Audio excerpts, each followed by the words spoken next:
kamyas. At libre ang kamyas, kaya yan ang survey natin.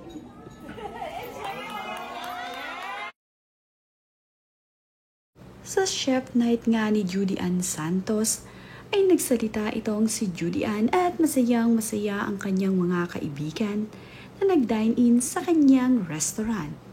Kagaya na nga lamang nitong si Shara Soto na very energetic sa pagbati dito kay Judy Ann at pagsabi ng nice.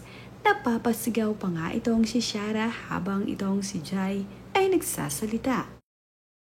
Enjoy the butter and the bread together. Yeah! Wow!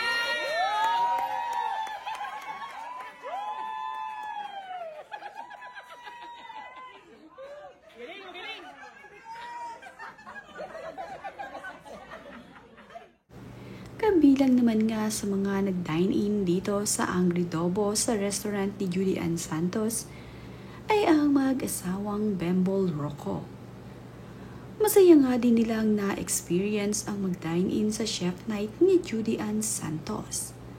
Marami nga ang mga celebrity na nagpunta dito. Kagaya na nga lamang ni Susan Africa na nag-dine-in dito kasama ang iba pa niyang mga kaibigan. Nandito nga rin ang kasama niya na si Minnie Aguilar dito sa chef night ni Judy Ann. Na ayon naman nga sa mga fans ng mga ito sa Mara Clara ay tila nga raw nagkaroon ng mini reunion itong sina Susan Africa, Winnie Aguilar at itong si Eagle. Sila nga kasi ang sama-sama noon sa palabas na Mara Clara ni na Judy Ann Santos. At ito ngang si Gladys Reyes din ay nandito kasama ang asawa niya na si Christopher Rojas.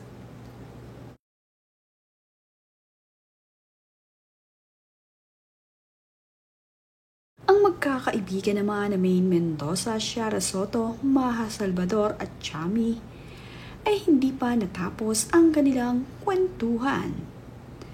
Pagkaalis nga nila dito sa Angry Dobo ay dito sila tumuloy sa bahay ni Shara Soto. Ito nga ay upang dito ituloy ang kanilang masayang kwentuhan at ang kanilang pagkukulitan.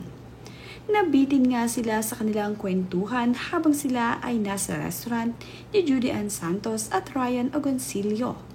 Kaya naman, tumuloy pa sila sa bahay ni Shara upang doon ay masayang maituloy ang kanilang bonding.